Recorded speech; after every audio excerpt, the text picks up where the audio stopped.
দেখছি, নামে মুসলমান আর মাদ্রাসার দুশ্মন, মসজিদের দুশ্মন, মানবতার দুশ্মন, দেশের দুশ্মন, তাদের সঙ্গে সব হাত মিলাচ্ছে।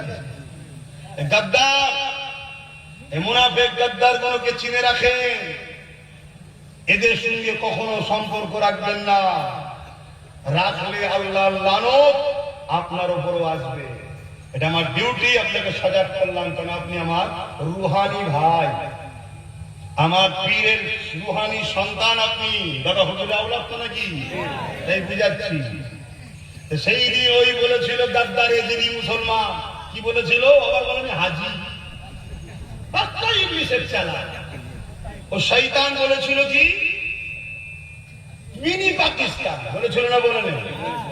তা মিনি পাকিস্তান যখন বলবে একটা মুসলমান ভারতে বসবাস করে, যারা দেশকে ভালোবাসে, তাদের উপরে তাদের মনে ক্ষোভ হবে না? হবে না? বলুন। হ্যাঁ, কিন্তু গাদ্দার বলল কারো ইশারাই বলেছিল, আজকে প্রমাণ হলো। কি যদি মিনি পাকিস্তান বলে থাকে আর ওইটাকে প্রচার যখন তোমরা করেছিলে, তাহলে আজকে মিনি পাকিস্তান বলা লোককে আবার তোমার দলে নিচ্ছ কেন? তাকে সাথ দিচ্ছ কেন? তার কোমরে দড়ি বেঁধে ঘোরাচ্ছনি কেন? একটা প্রশ্ন চিহ্ন আছে না? নাই? হ্যাঁ, আগামী দিনে প্রশ্ন উঠবে। সবে 2 মাস বসছে, বেশি ঘাটাচ্ছে। আগামী দিন প্রশ্ন উঠবে নাকি? এজিদি মুসলমান হলে ঘাবড়াবে, হোসাইনি মুসলমান ঘাবড়াবে না। হোসাইনি মুসলমান যেমন জুলুম করে না, জুলুম দেখে চুপ থাকবে না। হোসাইন মুসলমান যেমন অত্যাচার করে না, অত্যাচারীকে দেখে চুপ থাকবে না।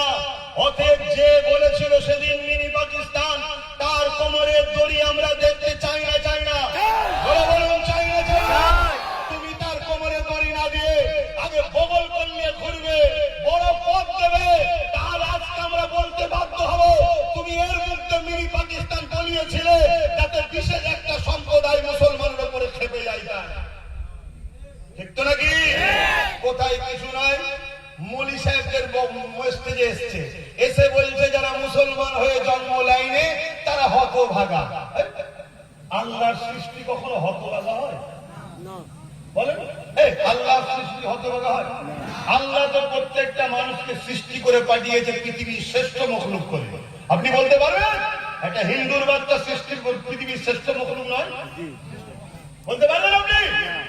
যখন জন্ম হয়েছে, হিন্দুর ঘরে হোক, সন্তানের ঘরে হোক, বাপ্তির ঘরে হোক, মহান স্রষ্টা ওকে শ্রেষ্ঠ মখলুক করেছে। চাঁদের থেকেও দামি, সূর্যের থেকেও দামি, পাহাড়ের থেকেও দামি মহান সৃষ্টিকর্তাকে শ্রেষ্ঠ মখলুক করে পাঠিয়েছে।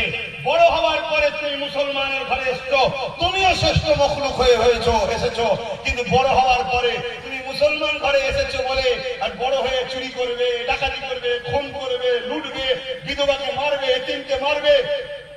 শুনছেন তো নাকি? তাহলে তুমি কি শ্রেষ্ঠ মখলুক আর আছো? তাহলে আল্লাহ বলছে আমি সবাইকে শ্রেষ্ঠ মখলুক করে পাঠিয়েছি।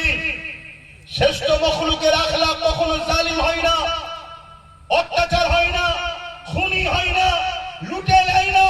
যখনই তুমি মানুষ চুরি করবে, লুটবে, খুন করবে, অত্যাচার করবে, কুরআন বলছে উলাইকা কাল আনআম, তুমি তখন চতুষ্পদ জন্তুর ন্যায় হয়ে গেলে।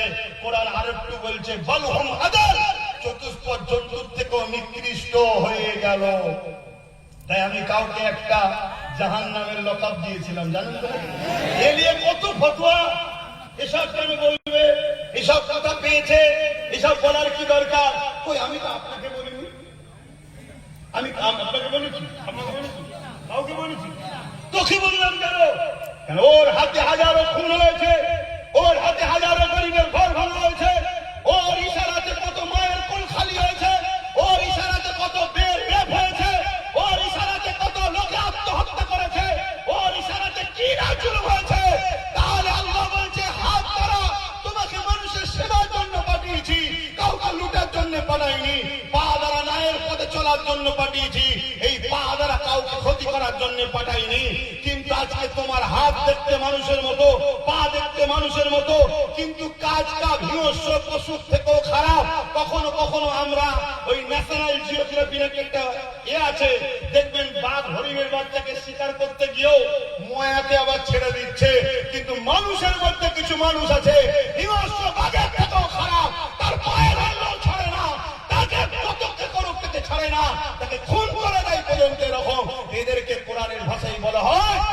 উলাইকা কাল আনআম, চতুষ্পদ জন্তুর ন্যায়, বাল হুম আদাল, তার থেকেও খারাপ। আর আমি তো বলেছি কুকুর, কোরআন বলছে শুকরের থেকেও খারাপ।